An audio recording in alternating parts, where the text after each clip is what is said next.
Welcome back to OpenFireGaming. It's episode 7. It should be, I don't know what, late March when this goes up. Who cares? Anyway, on the show today, we're kind of a little bit short-handed. So we've got abridged crew. So on the show today, we have my right-hand man, Twisted, from episode 1. What's up? Nothing really. I mean, I've had an eventful day. Unfortunately, I can't tell anyone about it, but it was eventful. Let's go with that. Eventful? Yes. All right. What have you been playing? Recently, I've been playing a lot of Torchlight. You showed me this game, which you apparently found out. Thanks for giving me some else. credit on the recommendation. You're welcome. So I've been playing this game a lot. A lot of fun. Other than that, I've been playing some Mag too, just a little bit here and there. That's been good fun, and yeah, that's about it. Yeah, Torchlight's a lot of fun. It's like the holdover to Diablo 3, and I think that's really cool. I love that tab mechanic to map another key to your right click to give you two abilities. That's something I really like to see in D3. And also on the show today, we got the achievement prostitute, Ranix. What is up? From long distance, he's still on a phone call. We got some wild ass weather going on. Ranix, what's up? Do some stuff. This is a little bit better than work. What have you been playing this week? Obviously I've been playing Battlefield Bad Company 2, which choice. is really fun. It's a nice first-person shooter. I've been playing that with T0, and some Dragon Age Origins. I've been playing that for the Awakening, which comes out the 16th. Oh yeah, I don't see why that game needs an expansion since it's already like 100 hours long to begin Apparently with. I heard that Awakening is just as long as Origins, so... Good God. Well, for any of you that are wasting your lives playing Dragon Age Origins, good luck with that. It's 4 hours. And as your editor-in-chief, 10Tim10, I've been playing some of those indie games I did not bother to play during the year. I was playing Osmos and Euphoria, fun games. And I was hanging out with our sound engineer guy, and I was having him play them too. And we were, just messing around those games. They're a lot of fun. There's a lot of fun to be had, and just especially in Osmos, as the bubble, just poking yourself around. Euphoria, I'm not loving, but not hating either. I wish the Osmos demo was a little bit longer, but investing in that purchase is definitely worth it. So I've been having a lot of fun with that.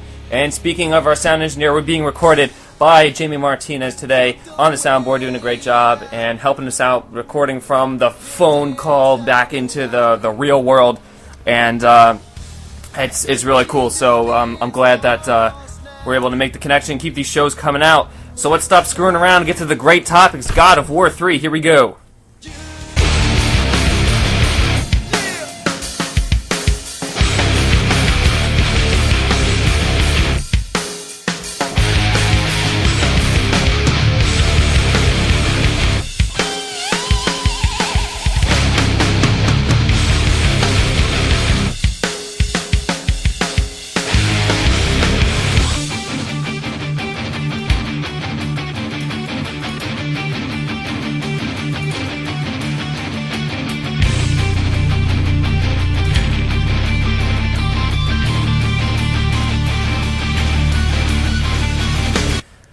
Alright, you guys, God of War 3, it is out-ish. Alright, we've seen it, we've played demos, we've seen trailers, we've been working on our own stuff. We have a pretty good idea of what God of War 3 is going to be like. How is it? Are we loving it? Are we hating it? Is it going to be as good as it seems to be? Alright, we've got Titan battles, we've got a lot of new content in God of War 3. Who wants to start with their opinion of God of War 3? I guess I will then. So far, I mean, I've never been a particular, engrossed fan of God of War. I mean, I never said it was a bad game. It's just, it doesn't appeal to my forte sort of thing. But from what I see with the demos and all the things that we've seen, it looks like it's going to be a really good game. There's still the nice combo kills that are gory beyond belief. That's always entertaining. The gore factor is ridiculous in that game. Yeah, so, we've got our good old combo kills and such, more general goodness that God of War has always had. Now with the introduction of, these big, epic Titan fights where you're climbing across the Titans and killing them as you're doing it, it looks like a lot of fun. Yeah, I was once playing the E3 demo. They tease you with it. They show you them, and you're going on to it, and you're like almost about to do it, and no, demo's over. That sucked. It was just like, oh no, it's the best part. From what I also see, there's pretty good pacing. I mean, like, although I only saw this with a demo, so I'm assuming that's maybe a little tweaked. But from what I can tell, there's not these big empty spots in which you're not doing anything. So it's not like what I saw in Darksiders a lot was there was big gaps between awesome fights where you're just like mowing through regular enemies, and in God of War, you're still mowing through regular enemies, but these are separated with some of these more like either scripted events or just big things happening. So you're not left in the dark too long until something cool happens. Yeah, I'm really happy with it. I've seen a lot of the game. I've played through the demo a gazillion times, and I've seen all I need to see. This game, I mean, people would be happy if they would basically just release God of War 2. Basically updated new characters, new story, new graphics, because it doesn't need much tweaking, but they've added so much to the game. The Titan battles are insane. The sex scene is, the sex Same scene. as always. I'm just loving the game. I think the gameplay is very fluid. I think the attacks, the switching through abilities. The one thing that worries me is the amount of keys mapped to the 6-axis controller. I think that, on the PlayStation controller, there's like a lot of buttons, even like pushing thumbsticks, flipping down to the D-pad. Darksiders is pretty streamlined with the controls. No, I wouldn't say that. I mean, they maybe had streamlined controls, but they were just wrong in some cases. I mean, like, in order to dash, you had to hold down R1 and then move. That was your dash, but if you stood still and hold one, that was guard. So making guard and dash, especially if you're trying to move to a location and then guard, you're just going to dash. But I think in Darksiders you didn't have like 100 buttons being pressed at once. Because God of War, I mean, you have to hold. I mean, it's okay. It's not like it's terrible, but I'm just a little bit worried that we may have a problem eventually, like later on, when you get like all the abilities, and then it'll just be like, oh my God, there's like so much.